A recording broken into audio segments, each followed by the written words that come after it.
రుద్రాయ భవ రుద్రాయ భీమ రుద్రాయ అతల రుద్రాయ. ఓం నమస్కారం అండి. నేను శాస్త్రీయ మునగాల శాస్త్రీయ సనాతన సేనకు స్వాగతం సుస్వాగతం.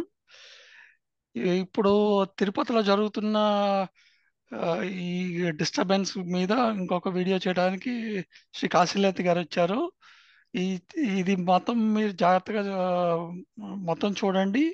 అంటే మీకు నచ్చింది అంటే షేర్ చేయండి, దీన్ని లైక్ చేయండి, అట్లాగే సబ్స్క్రైబ్ కూడా చేసుకోండి. నమస్కారం కాశీలత గారు. నమస్కారం సార్. సో సార్, అసలు ఆ, మనం తిరుపతి దానికి వెళ్ళే ముందు అసలు వఫ్క్ బోర్డుకి ఈ టీటీడీకి బోర్డుకి ఉన్న తేడా ఏంటి సార్? Major difference. ఈ వక్ఫ్ బోర్డ్ అనేదేమో కంప్లీట్ మన ఇండియాలో ఉన్న ల్యాండ్స్ ని అప్పుడు దేశ విభజన జరిగిన తర్వాత ఒక ఒక తెలివితోటి వాళ్ళు వాళ్ళ చేతిలో పెట్టుకున్నారు. అంటే ఇప్పుడు రెండు బోర్డ్స్ గవర్నమెంట్ చేతిలో కదా ఉండాల్సింది. లేదు లేదు, నేను చెప్తాను. అదేమో కంప్లీట్ ముస్లింకి సంబంధించింది. టీటీడీ ఓన్లీ ఆ టెంపుల్కి సంబంధించింది, తిరుమల తిరుపతి దేవస్థానం, ఆ ఓకే టెంపుల్ వరకే. దానికి దీనికి ఎక్కడ సారూప్యత లేదు. ఓకే వక్ఫ్ బోర్డ్ అనేదేమో కంప్లీట్ మనకు తెలియకోకుండా వాళ్ళు, అంటే వాళ్ళకు ఫీలింగ్ ఏంటంటే ఈ మొఘళ్ళు వీళ్ళందరూ మేము పరిపాలించాం ఈ దేశాన్ని 800 సంవత్సరాలు, ఉమ్, ఈ దేశం మీద మాకే ఎక్కువ అది ఉంది, అధికారం ఉంది అనేది. ఉమ్, అది పట్టుకునే కదా మన మాజీ ప్రధానమంత్రి మన్మోహన్ సింగ్ గారు ఉమ్, చెప్పింది, మొదట హక్కు ముస్లింలకి ఈ దేశంలో అవును. వనరుల మీద అని వాళ్ళు చెప్పింది. అందుకే వాళ్ళట్లో సుమారుగా ఒక 4 లక్షల ఎకరాలు యాక్చువల్గా. ఆ, రీసెంట్గా అందులో 2.5 లక్షల ఎకరాలు మన ఓవైసీ చెప్పడం 1,20,000 ఎకరాలకు డాక్యుమెంట్ కూడా లేవని. ఉమ్, వాళ్ళు ఎట్లా చేశారంటే మన రాజ్యాంగం పరంగా వాళ్ళకు అధికారాలు ఇచ్చారు. ఆ, వాళ్ళు ఎక్కడైనా వచ్చి ఇది మా వర్క్కి సంబంధించింది అంటే వాళ్ళకి ఇచ్చేయాలి. ఆ, రీసెంట్గా తమిళనాడులో గుడిది కూడా అవును వాళ్ళదే అన్నారు. అవునవును. అదొక 1000 సంవత్సరాల క్రితం గుడి, అప్పుడు ముస్లిం మతం అనేదే లేదు, కానీ వక్ఫ్ బోర్డు రీసెంట్గా సుప్రీంకోర్టులో కూడా ఒక ఇష్యూలో కేసును అడిగితే, ఉమ్, జడ్జి అడిగితే వాళ్ళు చెప్తారు ఒక నవాబు వాళ్ళ బామ్మడికి గిఫ్ట్ ఇచ్చాడని. ఆ ఆ, గిఫ్ట్ డీడ్ ఒకటి చూపించి ఆ, అసలు సంబంధమే లేదు. ఆ, అసలు స్వాతంత్రం వచ్చిన తర్వాత రాజ్యాంగం అనేది మనం ఏర్పరచుకున్న తర్వాత అలాంటివి చెల్లవు. అవును ఇప్పుడు ఆ, సంస్థానాలు ఉన్నాయి మన దగ్గర. ఇప్పుడు ఆ సంస్థానాల వాళ్ళందరూ అన్ని ఇచ్చేసుకొని వెళ్ళిపోయారు కదా. అవును. వాళ్ళు ఇప్పుడు గద్వాల సంస్థానం ఉంది, వనపర్తి సంస్థానం, అంటే మన తెలంగాణలో ఎన్నో సంస్థానాలు వాళ్ళది. రాజస్థాన్ రాజులు, బరోడా రాజులు వీళ్ళందరూ గవర్నమెంట్ తీసేసుకుంది.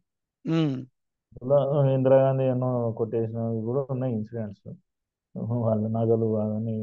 రాజస్థాన్ ఒక మహారాణి చాలా ఇందిరాగాంధీకి జలసే ఉండే ఆమె మీద.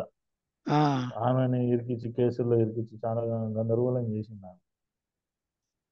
అంటే పవర్ అట్లా అంటే ఏమైనా చేయొచ్చా సార్? పవర్ ఉంటే ఏదైనా చేయొచ్చు. ఇప్పుడు మీకో నాకో పవర్ వస్తే మనం ఇది హిందూ దేశం అది ఇంకెక్కువ చేస్తాం కదా. అట్లా అవును. అది అందుకే పవర్ క్రేజ్ ఎందుకు ఉంటుంది అంటే డబ్బు, డబ్బు ఆశ. ఉమ్, ఏదో హోదా వచ్చేసిందని ఒక గర్వం. ఇప్పుడు నార్మల్గా ఉన్న వాళ్ళు సీట్లో కూర్చోగానే మారిపోతారు. ఇప్పుడు నిన్న మొన్నటి వరకు తెలంగాణ సీఎం కామన్ మ్యాన్ కాకుండేది, ఇప్పుడు సీట్లో ఎక్కగానే కామన్ మ్యాన్ ఏడుస్తున్నా పట్టించుకుంటారు కదా. అవును.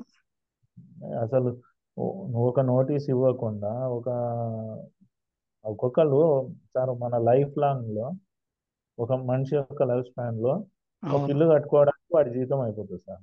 అవును. అవును. అవునా కాదు? ఇప్పుడు మన తల్లిదండ్రులు మనకు ఒక ఇల్లు వాళ్ళు కట్టింది ఒక జీతం అయిపోయింది. అవును. దాని మీద మళ్ళీ నెక్స్ట్ జనరేషన్ వాళ్ళ చదువులకు ఎక్కువ పెడితే ఆ ఇల్లు పోగొట్టుకొని అని ఉంటారు, లేదా ఆ ఇంటి మీద కొద్దిగా డెవలప్ చేసి ఉంటారు. ఒక అవును. జీవిత కాలము ఒక ఇల్లు. ఓకే. అవును.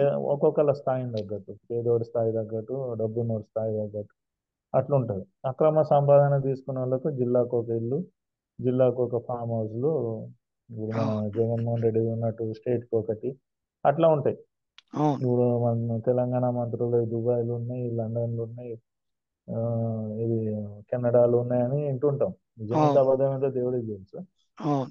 అంటే చెప్తున్నా, రాజకీయ నాయకులదేమో ఆదాయం ఉంటుంది, మామూలు వాడికి అవి ఉండదు కదా సార్. ఒక్క పూట వాడు ఎన్ని బాధలు పడుకుంటూ ఒక ఇల్లు కట్టుకొని ఉంటాడో, మనం ఇంటి రిపేర్ చేసుకోవాలన్నా కానీ కింద మీద పడుతుంటారు ఇప్పుడున్న వాళ్ళు. Exactly exactly. ఈ పక్కన వానలు వస్తున్నాయి, వానలు పడుతున్నాయి, పొద్దున పొద్దున 7 గంటలకు వచ్చి ఈ గంట లోపల ఇల్లు ఖాళీ చేసేయాలి, మొత్తం సామాన్లు అట్లే ఉండంగా కూలగొడుతుంటే కామన్ మ్యాన్ అనే వ్యక్తి ఎవడైనా సీఎం ఉన్నా కానీ పిఎం ఉన్నా కానీ రెస్పాండ్ అవుతాడు. అవును. లాజిక్ ఒక మాట చెప్పాలి, ఏమి ఒక నెల రోజులు టైం ఇస్తున్నాం, మీరు ఖాళీ చేసుకోండి, ఆల్టర్నేటివ్ చూసుకోండి అని. అవును. ఒక్కొక్కరు ఏడుపులు చూస్తుంటే బ్రిటిష్ వాళ్ళు నయం అనిపిస్తుంది. మ- మన వల్లే మన మీద ఇంత అరాచకం, మన అనే భావజాలం లేకుండా ఇప్పుడు పేదరికానికి కానీ సార్, ఆకలికి పేదరికానికి వీటికి కులము మతము ఏది లేదు. అవును. ఓకే, ఆ సఫరర్స్ లో ముస్లింలు ఉండని, హిందువులు ఉండని, ఓవరాల్ గా ఏంటంటే మనుషులు సఫర్ అవుతున్నారు. అవును. మనము దాని మీద ఈ ప్రభుత్వాల పవర్ లో కూర్చున్న వ్యక్తికి ఆ హోష్ వెళ్ళిపోతుంది, ఆ స్పృహ వెళ్ళిపోతుంది. పవర్ అనేది ఎంత బాగుంటుందో అంత నీచమైనది పవర్. సో ఇప్పుడు అందులో మళ్ళీ ఉండి మన పేదల గురించి ఇస్తుంది, అట్లాంటిది నీచంగా ఉంది. అవును, మన టాపిక్ లోకి వస్తే ఇప్పుడు ఇప్పుడు వక్ఫ్ బోర్డ్ అంటే మీరు చెప్పారు, మరి టీటీడీలో ఇర్రెగ్యులరిటీస్ జరుగుతుంటే మరి టీటీడీ బోర్డు పట్టించుకోవట్లేదు, గవర్నమెంట్లు బ్లేమ్ గేమ్ ఆడుతున్నాయి కదా మరి అంటే ఇది. ఇదంతా ప్రభుత్వం యొక్క ఇన్వాల్వ్మెంట్ సార్. అవును. ఇది ఇప్పుడు మన ఆధ్యాత్మిక కేంద్రాలు ఇప్పుడు మీరు చూస్తే మసీదుల మీద మదర్సాల మీద ప్రభుత్వానికి ఏం లేదు, లేదు. అవును. చర్చిల మీద దేని మీద ప్రభుత్వాలు ఏం లేదు, కన్సర్న్ అవును. డిపార్ట్మెంట్ లేదు. అవును. మన హిందూ ధర్మానికి సంబంధించిన దాని మీదే వాళ్ళు ఎండోమెంట్స్ డిపార్ట్మెంట్ అని పెట్టుకున్నారు.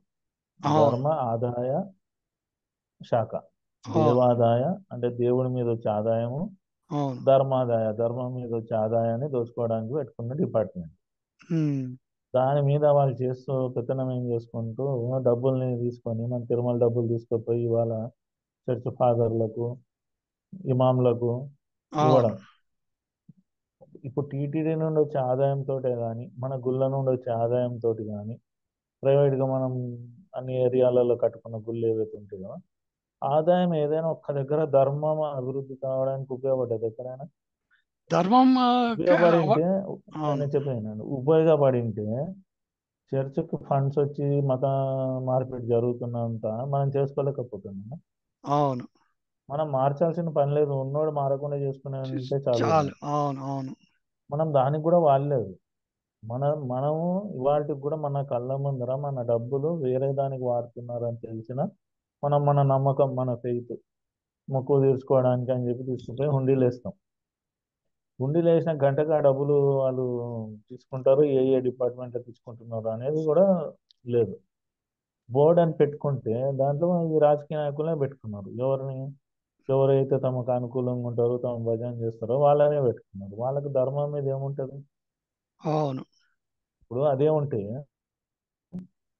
లాస్ట్ టైం ఇదే జగన్ అనే వ్యక్తి తిరుమలకు వచ్చినప్పుడు ఆయన సిగ్నేచర్ చేయలేదు. అవును. మేము పూజలు చేయమని పూజారులు అనగలిగారా? ఉమ్. లేకుంటే మేము ఇక్కడ ఉన్న వాళ్ళం అందరము మేము మా ధర్మాన్ని నువ్వు కించపరుస్తున్నావు, అవమానపరుస్తున్నావు అని ఎవరైనా ఒకళ్ళు అడ్డం మాట్లాడారా? అవును. ఆయన కొండ మీద, తిరుమల కొండ మీద జై జగన్ అని స్లోగన్స్ ఇస్తే ఎవరైనా ఒకళ్ళు అలా చేయడం తప్పు అని అడ్డం పడ్డారా? పడలేదు కదా. అందరూ కూడా ఆ ఆదాయానికి సంబంధించిన వాటాదారులు, ఆ, జీతంగానో కమిషన్లుగానో దాంట్లో జరిగే వ్యాపారాల పరంగానో ఏదో రకంగా. ఇంకా వాళ్ళలో ధర్మ భావజాలం ఎక్కడ ఉంటుంది? దేవుడి మీద నమ్మకం ఉంటే అక్కడ వాళ్ళు ప్రాణం ఇచ్చేదాకా కొట్లాడాలి సార్. నీ అవును. దేవుని మీద నీ నమ్మకం ఆ రకంగా ఉంటే నువ్వు అక్కడ ఒక అన్యాయమైన జరగకుండా, లేదంటే నీ ధర్మానికి చెడు జరగకుండా చేయాల్సిన పనులను నువ్వు చేయగలగాల. అవును. ఎవ్వరు చేయలేదు. ఇప్పుడు ముఖ్యంగా నేను ఇప్పటికి కూడా చెప్తున్నా సార్, పూజారులదే కీ రోల్. ఇవాళ పూజారి యొక్క వ్యవస్థ ఎవరైతే ఈ వేదం చదివే వాళ్ళ దగ్గర నుండి ఎవరైతే గుడికి సంబంధించి ఉన్నారో అవును. ఇదివరకు ధర్మాన్ని నిలబెట్టిన వాళ్ళే ఇవాళ ధర్మం నాశనం అవుతుంటే సైలెంట్గా ఉండడం పెద్ద పాపం. అది కీ రోల్. వాళ్ళు కనుక ఒక మాట సార్, ఒకసారి సినిమా యాక్టర్ మోహన్ బాబు వాళ్ళు పూజారులను కొట్టారు. ఆ, ఓకే, కొట్టినప్పుడు ఒక 10-20 మంది పూజారులు, ఆయన దర్శనం శర్మ గారు అని ఉంటారు, ఆయన చాలా యాక్టివ్ రోల్ చేస్తుంటారు. ఉమ్. పాపం వాళ్ళంతా బాగా ధర్నా చేశారు, అంతా చేశారు. కానీ మళ్ళీ ఇంకో పూజారులు వెళ్ళిపోయి ఆయన ఇంత పూజలు చేశారు. ఏ, వీళ్ళకి రోషము, సిగ్గు, అరే మమ్మల్ని అవమానపడి, ఇప్పుడు అదే మనము వేరే అన్య కులస్తుడు ఎవరో ఒకటి చేస్తే ఆ కులం వాళ్ళందరూ ఒకటి అయిపోతే సమాజం అంతా సపోర్ట్ చేసింది కదా. మన మన ప్రతాపం అంతా దాంట్లో మన ప్రతాపం అంతా ఎంత మన మటుకు అంటే ఇప్పుడు చాగంటి కోటేశ్వరరావు గారు ఆ, అదేంటి ఉమ్, ఈ గో గొల్లవాళ్ళని అన్నాడు చూసారా, ఆ, అనగానే ఆ వీళ్ళందరూ చిన్నది పోయి పట్టుకొని వచ్చేస్తారు. ఆ, అట్లా ఆ, అట్లాంటి వాటికి వస్తారు తప్ప నిజమైన వాటికి రారు. రారు. అది ఇప్పుడు అదే నేను చెప్పేది ఏంటంటే, ఫస్ట్ మనము ఎట్లయిపోయిందంటే సార్ ఈ గ్యాప్లో మొత్తం సమాజం, మన హిందూ సమాజంలో ఆత్మవిశ్వాసం అనేది దెబ్బతీసేసారు. లేకుండా వీళ్ళకి మనకు చేశారు. మొత్తంలో ఇప్పుడు ఎవరికి ఆత్మవిశ్వాసం లేదు. నేను నా ధర్మం ఇంత గొప్పది అని చెప్పుకునేంత ఆత్మవిశ్వాసం ఎవరిలో లేదు. లేదు సార్, నేనైతే గమనించాను సార్, అది ఈ మధ్య ఎవరిలో చూస్తున్నా లేదు, కదా. ఎవరిలో లేదు. ఇంకోటి, ఈ ధర్మాన్ని నిలబెట్టుకోవాలనే సంకల్ప సిద్ధి లేదు. అంటే పొద్దున్న లేస్తున్నాము, ఏదో ఫోటో దిక్కు తిరిగామా, ఎడు దిక్కు తిరిగి దండం పెట్టేశామా, ఓ తలుచుకున్నామా, ఇదే అనుకుంటున్నారు. అసలు ధర్మం బొట్టు పెట్టుకోగానే, పూజలు చేసాగానే ఇక నేను ధర్మం వైపు ఉన్నా అనుకుంటున్నారు. అసలు లేరు. అది కూడా కాదు సార్, ఇప్పుడు నేను కమిట్మెంట్ లేదు సార్, గమనిస్తున్నా కదా, ధర్మం మీద కమిట్మెంట్. నేను గమనిస్తున్నాను కదా సార్, ఇప్పుడు మన వాళ్ళు ఆ మెకాలే స్టడీస్కి ఎంత ఇన్వాల్వ్ అయిపోయారంటే, మనం నిజంగా వీళ్ళని ఏదో ఈ బీసీలు కానీ ఎస్సీలు కానీ చాలా అణగార్చాము, తొక్కేసాము, ఇప్పుడు వాళ్ళ అది వాళ్ళు టర్ను సార్, వాళ్ళ అది టర్న్. ఎట్లా వస్తుందంటే, నేను ఒకటి చెప్తాను సార్, ఒక్క అబద్ధం 100 సార్లు చెప్తే నిజమవుతుంది అని ఎట్లయితే ఉందో, అవును. 100 సార్లు మనం ఒక మనిషిని నువ్వు దొంగవి, నువ్వు దొంగవి, దొంగవి అంటే వానికి అనుమానం అయిపోతుంది, నేను నిజంగా దొంగనా నాకు తెలియకుండా అని. అట్లా అయిపోయింది సార్ అది. ఇప్పుడు అవును. ఇప్పుడు జరగాల్సింది ఏంటంటే సమాజానికి, ఇప్పుడు ఇప్పుడున్న థ్రెట్స్ ఏంటి సార్. ఇవాళ ఇందాక ఒక ఆర్టికల్ చదివాను, 2000 మన ఉత్తరప్రదేశ్లో దొంగ నోట్లతోటి దొరికారు ఒక మదర్సాలో, చాలా దొంగ అవును. నోట్లు దొరికాయి. అవును. దాని యొక్క కుట్ర ఏంటి అంటే 2025లో గంగాలో కనీసం కొన్ని వేల హిందువులను చంపడానికి ఒక కుట్ర జరిగిందని ఇందాక వచ్చింది బయటికి, నేను మీకు ఫార్వర్డ్ చేస్తాను అది. ఆ, అంత పెద్ద కుట్రను ఛేదించింది ఇప్పుడు గవర్నమెంట్. ఛేదించిందా ఇప్పుడు సార్? రోజు ఛేదించి పట్టుకున్నారు వాళ్ళు. ఆ, వాళ్ళని అంతా చేస్తే వాళ్ళు చెప్తే షాక్ అయిపోయారు అందరూ. ఉమ్. ఇప్పుడు రోజుకొక ఒక రైల్వే ట్రాక్ మీద గ్యాస్ సిలిండర్లు పెట్టడము, సిమెంట్ అవును. గిన్నెలు అవును. పెట్టడము జరుగుతూ ఉంది. అవును. సార్ మన దేశము శత్రువుతో పోరాడాలా, లోపల ఉన్న ఈ శత్రువులతో పోరాడాలా? ఇప్పుడు ప్రభుత్వం ఇంకెంతసేపు చేస్తుంది సార్ ఇది? అవును. ప్రభుత్వం యొక్క ఇవాళకి కూడా మనము ఒక ట్రాఫిక్ పోలీసు సిగ్నల్ దగ్గర నిలబడితేనే మనం సిస్టమేటిక్గా పోగలిగేంత స్థితిలోకి వచ్చాం. అంటే మన చదువు మనకు ఉపయోగపడలేదు. అవును. రెడ్ సిగ్నల్ పడ్డప్పుడు ఆగాలి, గ్రీన్ సిగ్నల్ పడ్డప్పుడు పోవాలి అని మనకి వాళ్ళకి కూడా ట్రాఫిక్ దగ్గర ట్రాఫిక్ పోలీసు అనే ఒక వ్యక్తి ఎండకు నిలబడి, వానకు నిలబడి మనకు చూపిస్తేనే పోతాం. అవును. అంటే సిస్టమేటిక్ ఇంకా మనం డిపెండెన్సీ, అంటే గవర్నమెంట్ అఫీషియల్స్ ఉండాల్సింది మనల్ని అవును. ఓడు నడిపిస్తూ ఉండాలి తప్ప, గొర్రెల మందను ఓడు నడిపించినట్టు అవును. మన సొంతం మనం ఏం నేర్చుకున్నాం? మన అ- చదువు అ- మనకి ఏం నేర్పింది? మన చదువుతోటి ఇప్పుడు చూడండి, స్కూల్ పిల్లలు మందు తాగుతున్నారు సార్. అవును. ఇవాళ స్కూల్ పిల్లలు గంజాయికి వచ్చారు, డ్రగ్స్కి వచ్చేసారు. ఓకే, మన చదువు మనకి ఏం నేర్పిస్తుంది? వ్యసనం మంచిది కాదని ఏమైనా నేర్పించిందా? మన స్కూల్ చదువు మనకి ఏమైనా ఒక మంచి అలవాటు నేర్పిస్తుందా? మన స్కూల్ చదువు మనకి ఏ రకంగా ఉపయోగపడుతుంది? అంటే మన చదువే మనకు ఉపయోగపడని స్థితిలో మనం దిగజారిపోయి ఉన్నప్పుడు, నీకు ఈ ధర్మాన్ని నిలబెట్టాలి అని అంతా నీ తల్లిదండ్రులు కానీ నీ తరం కానీ చెప్పగలుగుతుందా రాబోయే తరాలకు? ధర్మాన్ని ఎలా నిలబెట్టగలుగుతాం అనేది ఏమైనా ఒక ఆలోచన ఉందా? ఇది ఇంకా గ్యాప్ వస్తే రేపు పొద్దున హిందూ అనేటోడు లేడు అనేది వచ్చేస్తుంది సార్. ఇప్పటికే లేడు సార్, మళ్ళీ మీరు మీరు ఇంకా ఆ, ఇంకా మీరు చాలా ఆప్టమిస్టిక్ గా అంటే ఉన్నారు, ఇంకా మనం 10 ఏళ్ళు ఉన్నాం అని. మనం ఉన్నాం కాబట్టి ఉన్నాం అనుకుంటున్నాం. లేదు సార్, అదే ఇప్పటి అదే నేను అదే చూస్తున్నా అంటే ఆ అంటే మన స్థాయికి మనం వెళ్ళిపోయాము. దీన్ని అవును. జాగృతం చేయాలి అనే పరిస్థితి మనం క్రియేట్ చేసుకోగలగాలి. అది ఎలా చేయాలి అంటే మళ్ళీ గురుకుల వ్యవస్థ. ఎస్. ఇప్పుడు మీరు వేదాలది ఎలా అయితే మీరు అక్కడ పెడుతున్నారో అవును. అలాంటి ఎడ్యుకేషన్ సిస్టాన్ని మనం తీసుకొచ్చి అవును. ఫస్ట్ మన మైండ్ సెట్ సెంట్ మేరీస్ సెంటెన్స్ అని ఉంటేనే మంచి స్కూల్ అని, సరస్వతి విద్యా మందిర్ అని ఉంటే ఏదో పనికిమాలిన స్కూల్ అని అలా అనుకోకుండా మన విద్యా వ్యవస్థ మీద మనం నమ్మకం పెట్టుకొని అలాంటి స్కూళ్ళల్లో చేర్పించి ఆ స్కూల్లో కంపల్సరీ సంస్కృతం అనేది ఉండి, ప్రార్థన అనేది ఉండి, సరస్వతి ప్రార్థన అనేది ఉండి మన పిల్లల నైతికత నేర్పించేంత విద్యా వ్యవస్థను మనం తీసుకొస్తే సమాజంలో ఇంకా హిందువు ఉంటుంది. హిందువు అంటే ఏం సార్? సహనం ఉన్నవాడే హిందువు.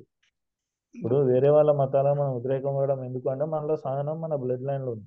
అవును. కానీ అవును. ఉద్రేకపడ్డప్పుడు మళ్ళీ శివాజీనే. ఇప్పుడు అవును. 1000 మంది ఉండని కానీ మళ్ళీ శివాజీనే. ఇప్పుడు మనలో ఆ చైతన్యం వచ్చేంత వరకు మనం ఏమి లేని వాళ్ళు. ఇప్పుడు ప్రాబ్లం ఏంటంటే సార్, ఒకటి ఏంటంటే మనకి మళ్ళీ again it goes back to ఈ మెకలే స్టడీస్ తోటి మన మైండ్ అంతా మనకి ధర్మం అనేది నేర్పకుండా మనల్ని అందరినీ మార్చేశారు. సో ధర్మం అనేది లేదు మన దగ్గర. దు- దున్నివాడిదే భూమి అన్నట్టు, లేదా మీ జేబులోంచి పర్సులోంచి సార్ నేను డబ్బులు అసలు తీసుకున్నట్టు ఆ డబ్బులు నావే. నేను నేను మీకు ఒక సీక్రెట్ చెప్తాను సార్. వ్యవస్థ ఎంత అనుకుందానని నేను చెప్తాను మీకు సీక్రెట్. నేను ఒక ఇష్యూలో నాకు ఒక సిఐఏ వాళ్ళ నుండి ఒక రకమైన ఒక థ్రెట్ వచ్చింది. ఓకే, ఒక ఎంక్వైరీ వచ్చింది. ఉమ్. ఓకే, బిజినెస్ పరంగా ఒక ఇన్సిడెంట్లో వాళ్ళ సిఐఏ వాళ్ళు నాకు కలవడం జరిగింది. ఉమ్. వాళ్ళ ఇండియన్ ఏజెంట్ మన ఇండియనే ఒక ఆయన కలిసాడు. ఉమ్. ఓకే, మేము కలిసి ఆయన అసలు నన్ను అప్రిషియేట్ చేశారు. యాక్చువల్ ఉమ్. వాళ్ళు ఏదో థ్రెట్ ఇవ్వాలనుకున్నా నేను నా థ్రెట్ పడలేదు. నన్ను అప్రిషియేట్ చేశాడు. తర్వాత జనరల్ టాపిక్స్ అవి మాట్లాడుతుంటే ఆయన నుండి నేను తెలుసుకున్న విషయం ఏంటంటే మన దగ్గర ఐఏఎస్ కోర్స్, ఇది ఫ్యాక్ట్ నేను చెప్తున్నాను మీకు. అవును. అలా జరుగుతుందా లేదా అంటే మీరు అనలైజ్ చేస్తే మీకు అర్థమవుతుంది. ఓకే, అవును. ఇప్పుడు మనం అన్నాం అనుకోండి ఇదంతా ఒక దగ్గర ఆలోచన క్రియేట్ అవుతుంది. నేను అవును. చెప్పేది ఫ్యాక్ట్ మీకు. మన దగ్గర ఇప్పుడు మనం యూట్యూబ్లలో లేదంటే ఎక్కడెక్కడైనా కామెంట్స్ పెట్టడం ఇలాంటివి చేస్తుంటాం. వీటిని ఒకళ్ళు అబ్జర్వ్ చేస్తున్నారు.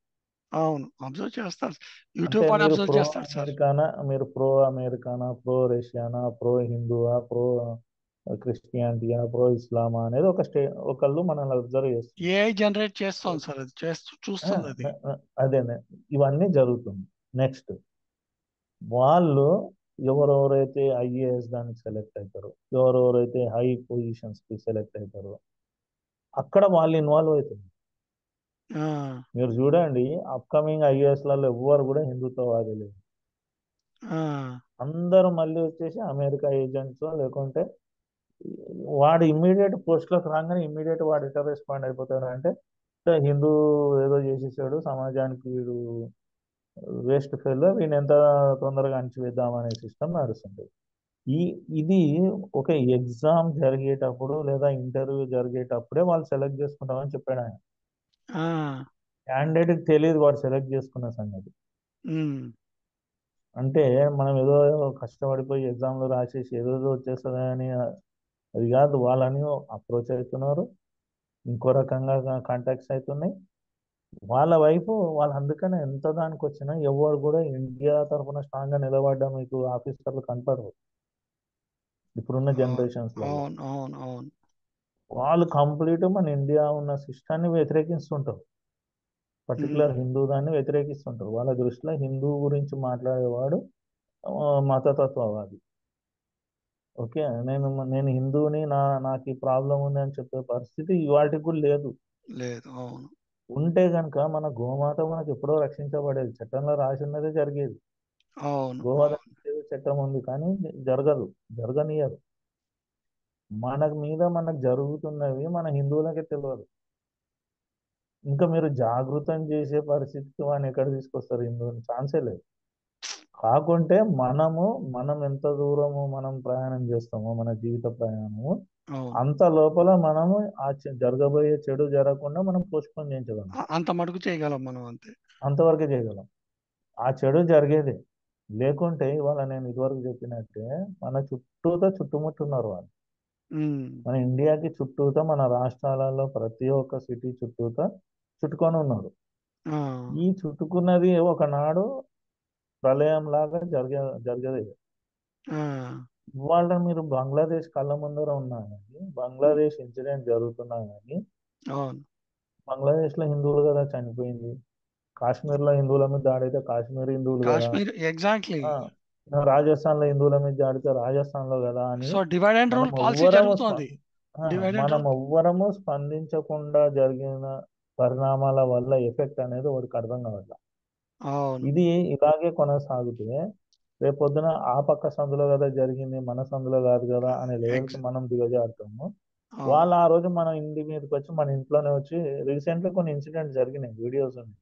ఉమ్. కోడింటికి పడితే వాళ్ళ ఇంటికి వెళ్ళిపోయి నమాజ్ చేయడము, రెచ్చగొట్టే పనులు జరగడము, ఇలాంటివి జరుగుతూనే ఉన్నాయి. కానీ మనం ఎక్కడ ఉన్నామంటే ఇంకా టీవీ న్యూస్ మనకు చూపియదు సార్. అవును. మన న్యూస్ ఛానళ్ళు చూపియదు. ఎందుకంటే మన న్యూస్ ఛానల్ వ్యక్తిగత భజన సంఘాలు, అవును. అది ఒక్కొక్క నాయకుడికి భజన చేసేది. వాళ్ళల్లో జన జెన్యున్ గా చూపించాల్సిన ఇన్సిడెంట్స్ చూపించట్లేదు. అవి చూపించినవి బంగ్లాదేశ్ లో యూట్యూబ్ లో ఫేక్ అని అంటున్నారు. అదే ఇప్పుడు అదే అంటున్నా, వచ్చిన ప్రాబ్లం ఏంటంటే మనం అదొక్క మాట అంటే ఇక దాని మీద గొడవ పడాల్సిన పని లేదు కదా సార్. సింపుల్ అయిపోయింది కదా, ఒక మాటలో తీసేస్తే గొడవే లేదు. మళ్ళీ అది చెప్తే దాని గురించి మనం మీటింగ్లోకి రావాలి, ఏదో ఒకటి చెయ్యాలి, స్పందించాలి, పెద్ద పని అది. సో సింపుల్ గా మనము "ఇది లేదు" అంటే అయిపోయింది, ఒక నిమిషంలో సెకండ్లో వెళ్ళిపోయింది. తీసి ఇప్పుడు పక్కన మన పడేస్తారు దాన్ని. తీసి పక్కన మన పడేస్తారు. బంగ్లాదేశ్ లో సార్, మన బంగ్లాదేశ్ లో 14 సంవత్సరాల ఆడపిల్లని మెల్లో ఉన్న గొలుసు తాయెత్తులు తీయించేసి ముస్లిం కింద మార్చి పెళ్లి చేశారు. అవును. ఇప్పుడు సార్ ఒక చిన్న పిల్లని చూస్తే మన కూతురు మన కోడల్లో ఎవరో గుర్తుకొస్తారు. అవును. మన ఇంట్లో ఆ ఏజ్ పిల్లలు ఉండింటారు, మనకు గుర్తుకొస్తారు. ఎగ్జాక్ట్లీ. అది ఎంత బాధాకరం ఉంటుంది సార్. రేపు పొద్దున ఫ్యూచర్ లో ఇది జరగబోతోంది మనకు అనేది మన కళ్ళ ముందర కనిపిస్తుంటది. అది ఎంత బాధాకరం ఉంటుంది. సార్ దానివల్ల మన జనరేషన్ ఫ్యూచర్ ఏమవుతుంది అనే ఆలోచన వచ్చినప్పుడు హిందువు ఎలా బతకగలుగుతారు రేపు పొద్దున అనేది ఒక అనుమానం వస్తుంది. ఇప్పుడు నేను రోజు ఆలోచిస్తా, మన వాళ్ళు చాలా మంది ప్రపంచంలో అన్ని దేశాలలో హిందువులు వెళ్తున్నారు, బాగానే ఉంది. ఇక్కడేమో ఖాళీ అయిపోతుంది భారతదేశము. ఇప్పుడు కబ్జా జరుగుతూ ఉంది, ల్యాండ్ మాఫియా, ల్యాండ్ జిహాదు ఇవన్నీ జరుగుతూ ఉన్నాయి, లవ్ జిహాద్ ఇవన్నీ జరుగుతూ ఉంది. ప్రతిస్పందన ఎక్కడ ఉంది సార్? మన బెంగళూరులో ఒక హిందూ అమ్మాయిని వాడు 30-50 ముక్కలు చేశాడు, మనం ఏదైనా స్పందించారా? బెంగళూరు జరిగిందా మళ్ళీ? మళ్ళీ మనకు జరిగింది. ఆ, ఎవరైనా ఒకటి స్పందించారా? ఆ, ఎక్కడైనా దాని మీద టాపిక్ ఉందా? టీవీలలో చెప్తున్నారా? మనకు ఆడపిల్లలు ఉన్నారు. అవతలోడు ఇప్పుడు నిన్న హైదరాబాద్లో ఒకడు బైక్ మీద ఒక అమ్మాయిని వేసుకొని తిరుగుతా ఉన్నాడు, ముద్దులు పెట్టుకుంటూ. ఆ. ఆ అమ్మాయి ఏమో హిందువు, వాడు ముస్లిం. ముస్లిం. ఇప్పుడు వాడు అంత తీసుకొని పోగలిగేంత ధైర్యము మన వాళ్ళు ఇస్తున్నారు కదా. మొన్న అంతేగా. ఢిల్లీలో ఒక ఇన్సిడెంట్ అయింది. ఒక హిందూ అమ్మాయి పాకిస్తాన్ వాడితో ట్యాక్సీలో కూర్చొని, వాడు పాకిస్తాన్ వాడు ఇండియాని కించపరుస్తుంటే ఈ అమ్మాయి సపోర్ట్ చేస్తుంటే ట్యాక్సీ డ్రైవర్ రోడ్డు మీద ఆపేసి దించేశాడు వాళ్ళని. ఆ, అంటే నీకు మన హిందూ అమ్మాయిలు, మన భారతీయ అమ్మాయిలు ఏ దేశం వాడితో తిరుగుతున్నారు, ఎక్కడ తిరుగుతున్నారు, ఎవరితో తిరుగుతున్నారు అనేది కూడా మన దగ్గర లేదు, సమాజంలో లేదు. అదే మీరు వేరే ఇన్సిడెంట్ చూడండి. ఒక ముస్లిం అమ్మాయి ఒక హిందూ అబ్బాయి క్లాస్మేట్ బైక్ మీద వస్తుంది, అతను లిఫ్ట్ ఇస్తున్నాడు, దానికి ఆపి కొట్టారు వాళ్ళు. అవునవునవును. ఒక ముస్లిం అమ్మాయి ఒక హిందూ అబ్బాయి తోటి టీ తాగుతా ఉంది, వాళ్ళు కొట్టారు. సోషల్ పోలీసింగ్ వాళ్ళు చేస్తున్నారు. మనం సోషల్ పోలీసింగ్ అక్కర్లేదు, కనీసం సోషల్ అబ్జర్వేషన్ ఉందా మనకు? ఏమి జరుగుతున్నా సెక్యులరిజం సమాజంలో సార్. ఏది సార్ హిందువుల. సెక్యులర్ సార్, ఇది సెక్యులర్ కాదు సార్, సెక్యులర్ సిక్ అయిపోయారు. మనోళ్ళు మానసిక రోగిష్టులు. మన వాళ్ళకున్నంత నీచమైన స్వార్థము ఇంకెవ్వరి దగ్గర లేదు. లేదు, లేదు. సమాజం మీద మనకు సమాజ హితము లేదు, సమాజాన్ని బలోపేతం చేసుకోవాలనే సోయి లేదు, ఏమీ లేదు. ఒక రూపాయి తీసుకొని పోయి మనము ఒక గుడి దగ్గర కూర్చొని ఒక యూనిటీ చేద్దామనే ఆలోచన లేదు. ఇప్పుడు మేము అప్పట్లో మా కాలనీలో గుళ్ళో మేము హనుమాన్ ర్యాలీ అని చెప్పి స్టార్ట్ చేసాం. సామూహిక హనుమాన్ పారాయణం అని చెప్పి స్టార్ట్ చేసాం. ఉమ్. చేసి కనీసం 5 నిమిషాలు ప్రతి ఒక్కళ్ళు సమాజంలో ఏం జరుగుతున్నాయని చర్చ చేయాలనేది గుళ్ళో పెట్టాం. ఉమ్. పెడితే గుడి కమిటీ వాళ్ళు వీళ్ళందరూ ఇదంతా బీజేపీ ఆర్ఎస్ఎస్ అని చెప్పేసి అంటారు. హిందూ అంటే బీజేపీ ఆర్ఎస్ఎస్ అయినా అది అది అని గుళ్ళో వాడి పెట్టద్దు అంటారు వాళ్ళు. అది కాంగ్రెస్ వాళ్ళు స్టాంప్ వేశారు, మన వాళ్ళు దాన్ని ఆచరిస్తున్నారు. అంటే ఇప్పుడు వానికి సోయి ఉండాలి కదా, మనం మాట్లాడేది సమాజం గురించి, సమాజ బలోపేతం గురించి. నేను అనేది అదే, ఏ పార్టీలో ఉన్నా నువ్వు హిందూ అని ఫస్ట్ గుర్తించుకో. నిన్ను నువ్వు అని హిందూ అని మర్చిపోయావంటే నీ రాబోయే తరం కంపల్సరీ ఐదర్ క్రిస్టియన్ ఆర్ ఇప్పుడు ముస్లిం. ఇప్పుడు అదే కదా సార్, జగన్ తోటి అదే కదా గోల. ఇప్పుడు ఆయన తిరుపతి ఎందుకు రాలేదు, సంతకం పెట్టాల్సి వస్తుందనే కదా. అదే ఆయన మత గ్రంథంలో అది ఉంది కాబట్టి. కానీ మనం ఆయన వెనకాల తిరిగేటోడు సిగ్గుండాలిగా. ఎగ్జాక్ట్లీ, ఆయన హిందూ ఎగ్జాక్ట్లీ, దేవుణ్ణి గుర్తించలేదు, హిందువు నిన్నెందుకు గుర్తిస్తాడు? నువ్వు ఆయన ఎగ్జాక్ట్లీ. ఆయన వెనకాల ఇప్పుడు తిరిగితే ఇప్పుడు నీకు రోజా సిగ్గు కానీ, శరం విషయం ఇప్పుడు లేనట్టు. రోజా కానీ, నాని కానీ, వీళ్ళెవరు కూడాను వీళ్ళ సార్ వాళ్ళంతా ఏముంది సార్, వాళ్ళు బైబిల్ ఇంట్లో పెట్టుకొని బయట వచ్చి ఇట్లా తిరుగుతారు సార్. వాళ్ళు నిజమైన వాళ్ళకి హిందూ ఐడియాలజీ అనుకుంటే సార్, ఒక మాట చెప్తున్నా, నిజమైన హిందూ, నేను హిందూ అని కనుక వాడి మనసులో ఉంటే వాడు అన్య మతస్థుల దగ్గర ఊడిగం ఎందుకు చేస్తారు సార్? అవును, అవును, ఆ? ఇప్పుడు మనం ఉన్నాము, మనకి హిందూ అని ఉంటే నేనైతే వయసు దగ్గర పోయితే నేను ఫ్రెండ్షిప్ కాదు కదా, మాట్లాడను కూడా మాట్లాడను. అవును, ఎందుకంటే వాడెక్కడ నా మతాన్ని కానీ నాకు కానీ గౌరవం ఇయ్యాడు వాడు. ఇప్పుడు అవును. అదే నా ఫ్రెండ్స్ ఉన్నారు, ముస్లిం ఫ్రెండ్స్ ఉన్నారు నాకు. వాళ్ళు పొద్దున్న లేచి వాళ్ళ దేవుళ్ళది వాళ్ళు పూజ చేసినా మన దేవుళ్ళది మనకు పంపిస్తుంటారు ఫొటోస్. ఉమ్, మనకన్నా ఎక్కువ పుణ్యక్షేత్రాలు తిరిగిన వాళ్ళు ఉన్నారు నా ఫ్రెండ్స్లలో ముస్లిమ్స్. యా, మనకన్నా ఎక్కువ పుణ్యక్షేత్రాలు తిరిగిన వాళ్ళు ఉన్నారు. మీరు నాకు దుబాయ్లో వచ్చి కలిసి నేను నా ఫ్రెండ్ని చూపిస్తే, ఆయన కంచి పరమాచార్య దగ్గర నుండి అందరు ఆచార్యుల ఆశీర్వాదం తీసుకున్నాను, నేనే తీసుకోలేదు ఇప్పటిదాకా. ఉమ్, ఇప్పుడు మంచి వాళ్ళు ఉన్నారు, కానీ మంచి వాళ్ళ సైలెన్స్ ఇవాళ చెడుపు పెరగడానికి కారణం ఎగ్జాక్ట్లీ. ఫస్ట్. రెండవది మన వాళ్ళ యొక్క అచేతన స్థితి. అంటే వీడు పండుకొని ఉన్నాడో చెప్పలేము, చచ్చిపోయి ఉన్నాడో చెప్పలేము, కళ్ళు మూసుకొని అయితే ఉన్నాడు. వీడిని మనము లేపాలి అంటే ఏ రకంగా లేపాలో అర్థం కావట్లేదు. కావట్లేదు. కొట్టినా లేవట్లేదు, తిట్టినా లేవట్లేదు, వీళ్ళు ఏం చేసినా లేవట్లేదు. ఇంకా వీళ్ళని నమ్ముకొని ఏదైనా పని ముందే చేద్దామన్నా కానీ చేసిన పాపం. ఇప్పుడు మన భరత వర్ష ఛానల్, మన లలిత్ కుమార్, వీళ్ళందరూ చూస్తుంటాం మేము, మతోన్మాదంతో ఆ, రామబాణం. అవును. వాళ్ళు చేసే సేవ ఎవరు గుర్తించారు సార్ వాళ్ళని? పాపం సార్, నిజంగా. ఇప్పటికీ వాళ్ళు ప్రోగ్రామ్ చేస్తే 10 మంది ఉంటారు, 20 మంది ఉంటారు, కానీ ఒక 10,000 మంది గ్యాదర్ చేయగలరు వాళ్ళు అదే హిందుత్వం పేరు చెప్పి. ఎందుకు సార్ మొన్న దానికి వస్తాడు సార్ హిందువు, దేనికి వస్తాడంటే వినాయక చవితి నాడు అమ్మవారి పూజలు, బోనాలు ఇలాంటివి ఆడవాళ్ళు చేసేది పక్క పెడితే మగవాళ్ళు చేసే దాంట్లో ఇది రాముడి రథయాత్రకు, ఈ హనుమాన్ యాత్రలకు వస్తారు. దీనికి డీజే కావాలి, వానికి డ్యాన్స్ వేయడానికి ఛాన్స్ కావాలి, మందు తాగడానికి ఉండాలి. అది ఉంది అంటే పూనకాలు వచ్చి చేస్తారు అంతే తప్ప ధర్మం గురించి రండ్రా బాబు అంటే అది చచ్చరాదు. నువ్వు ఎప్పుడైనా పిలవండి, 300 మందిని మించి కనపడరు. ఈ 300 ఒక్కొక్కడికి వస్తారంటే కాదు, అందులో ఒకరికి 10 మంది, ఒకరికి 20 మంది, వీళ్ళందరినీ కలుపుకొని వస్తే 300 మంది, 500 మంది వస్తారు. వీళ్ళల్లో ఎక్కడ ధర్మం గురించి ఫీలింగ్ ఉంటుంది? కష్టపడే వాళ్ళు ఇప్పుడు వాళ్ళ వాళ్ళ ప్రొఫెషనల్స్ వదులుకొని పాపం ధర్మం గురించి పాటుపడుతున్న వాళ్ళందరినీ చూస్తే నాకు ఆశ్చర్యం వేస్తుంది. పాపం వాళ్ళు నేను ఇదివరకు ట్రై చేసినాను కాబట్టి నేను ప్రాక్టికల్గా చెప్తున్నాను. అవును. ఎంత లేపినా లేవని నిద్రాణమైన స్థితిలో ఉన్నది హిందూ సమాజం. ఇంకా మనం అదే దీనికి మీరు అంతటి అన్నట్టు కారణము దీనికి అంతటి కారణము ప్రభుత్వాలు, మన ఎడ్యుకేషన్ సిస్టమ్. సిస్టమ్. దీన్ని ఎగ్జాక్ట్లీ. ఆల్టర్నేటివ్ తీసుకొని రావాలంటే నేను ఇదివరకు చెప్పినట్టు అదే, అదే. అందరిని ఒకసారి కూర్చోబెట్టుకొని దీనికి ఒక సిస్టమ్ తయారు చేసుకోవాలి. ఎగ్జాక్ట్లీ. ఇప్పుడు ఎక్స్ డీజీపీ అరవిందరావు గారు అని ఉన్నారు. ఆయన దగ్గర మంచి కాన్సెప్ట్స్ ఉన్నాయి, కానీ ఎక్కడ ఆయనను వాడుకోగలుగుతున్నాం మనం? ఆయన సంస్కృతము, ఆయన మా మేనబావని ఆయనకు నేర్పింది సంస్కృతము. ఆ, అది- ఇప్పుడు వాళ్ళందరూ ఉన్నా కానీ ఉపయోగించుకోలేని పొజిషన్లలో మనం ఉన్నాం. చేయాలి సార్, మనమే అందరినీ ఇప్పుడు దగ్గర పిలిచి చేయాలి. మన మన దేవ భాష అయిన సంస్కృతాన్ని మనం నేర్పించుకోలేని మన దేశంలో ఉమ్, అరబ్బీ నేర్వడానికి గవర్నమెంట్ డబ్బులు ఇస్తుంది, ఉర్దూ నేర్వడానికి డబ్బులు ఇస్తుంది, అవును. ఈ బైబిల్ చదువుకోవడానికి డబ్బులు ఇస్తుంది, ఖురాన్ చదువుకోవడానికి డబ్బులు ఇస్తుంది.